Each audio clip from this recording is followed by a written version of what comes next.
Hello everyone, welcome to स्व अध्ययन। मैं संगीता मैम आप सबको स्व अध्ययन पर स्वागत करती हूँ। आज हम पढ़ेंगे बाल महाभारत कथा के पाठ्य विषय भूरिश्रवा, जयद्रथ और आचार्य द्रोण का अंत।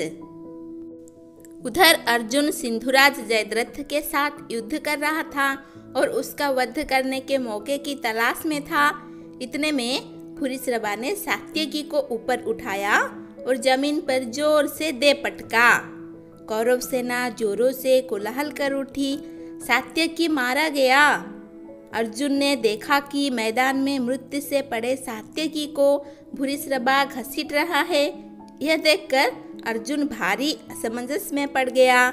उसे कुछ नहीं सूझा कि क्या किया जाए।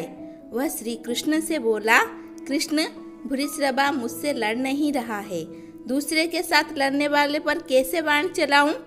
अर्जुन इस प्रकार श्री कृष्ण से बातें कर ही रहा था कि इतने में जयद्रथ द्वारा छोड़े गए बाणों के समूह आकाश में छा गए। इस पर अर्जुन ने बातें करते करते ही जयद्रथ पर बाणों की व्यवचार जारी रखी।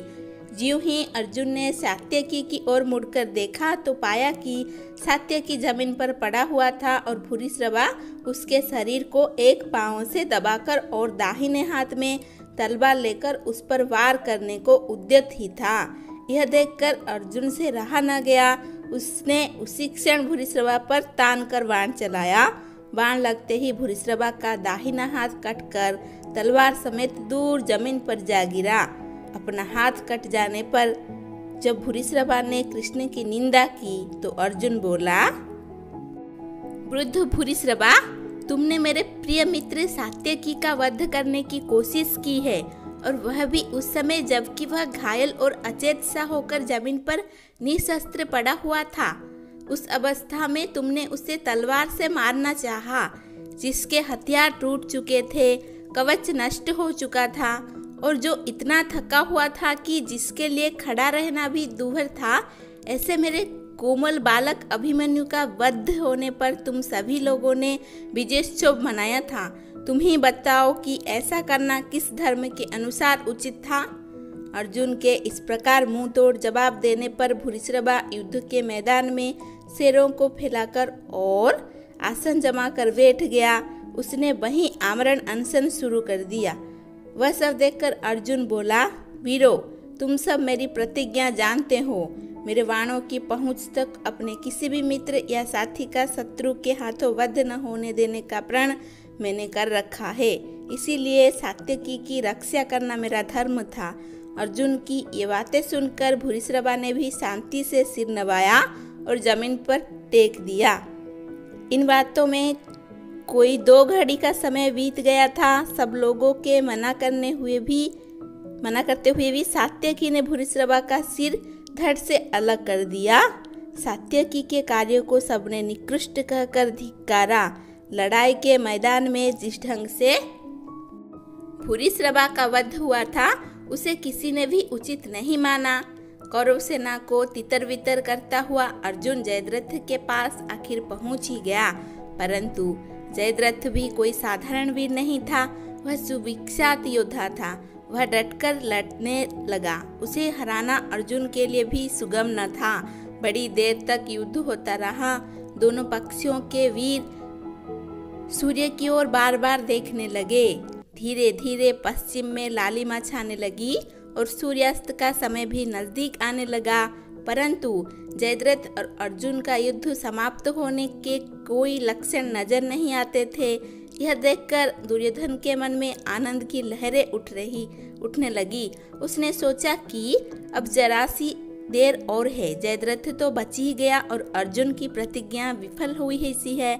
जयद्रथ ने भी पश्चिम की ओर देखते हुए मन में कहा, चलो प्राण बचे। इसी बीच श्री कृष्ण ने अर्जुन से कहा, अर्जुन, जयद्रथ सूर्य की तरफ देखने में लगा है और मन में समझ रहा है कि सूर्य डूब गया, परंतु अभी तो सूर्य डूबा नहीं है। अपनी प्रतिज्ञा पूरी करने का तुम्हारे लिए यही अवसर है।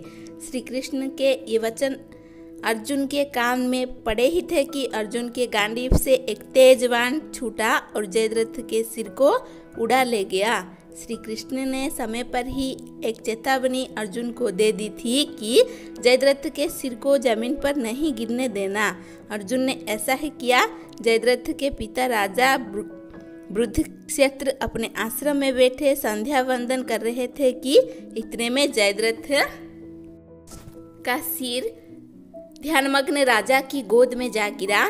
ध्यान समाप्त होने पर जब बृहद्रथ की आंखें खुली और वह उठे तो जयद्रथ का सिर उनकी गोद से जमीन पर गिर पड़ा और उसी क्षण बूढ़े बृहद्रथ के सिर के भी 100 टुकड़े हो गए।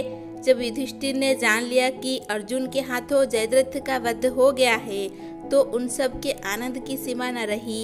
इसके बाद तो युधिष्ठिर दूने उत्साह के साथ सारी पांडव सेना को लेकर आचार्य द्रोण पर टूट पड़े।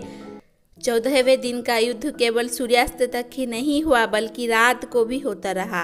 घटोत्कच भीमसेन का हिडिंबा से उत्पन्न पुत्र था।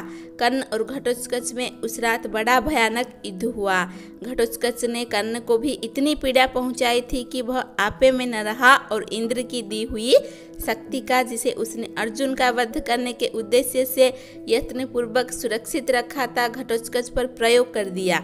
इससे अर्जुन का संकट तो टल गया, परंतु भीमसेन का प्रिय एवं वीर पुत्र घटोत्कच मारा गया। पांडवों के दुख की सीमा न रही। इतने पर भी युद्ध बंद नहीं हुआ। द्रोणाचार्य के धनुष से बाणों की तीव्र व्यवचार से पांडव सेना के असंख्य वीर कट कट कर गिरते जाते थे। यह देखकर श्री कृष्ण अर्जुन से बोले, अर्जुन, कुछ कुचक्र रचकर ही उनको परास्त करना होगा।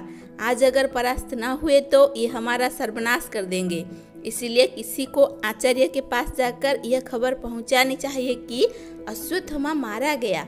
युधिष्ठिर ने काफी सोच विचार के बाद कहा कि यह पाप मैं अपने ही ऊपर लेता हूँ। इस व्यवस्था के अनुसार भीम ने गदा प्रहार से अश्वत्थामा नाम के एक भारी लड़ाके हाथी को मार डाला। फिर द्रोण की सेना के पास जाकर जोर से चिल्लाने लगा, मैंने अश्वत्थामा को मार डाला है।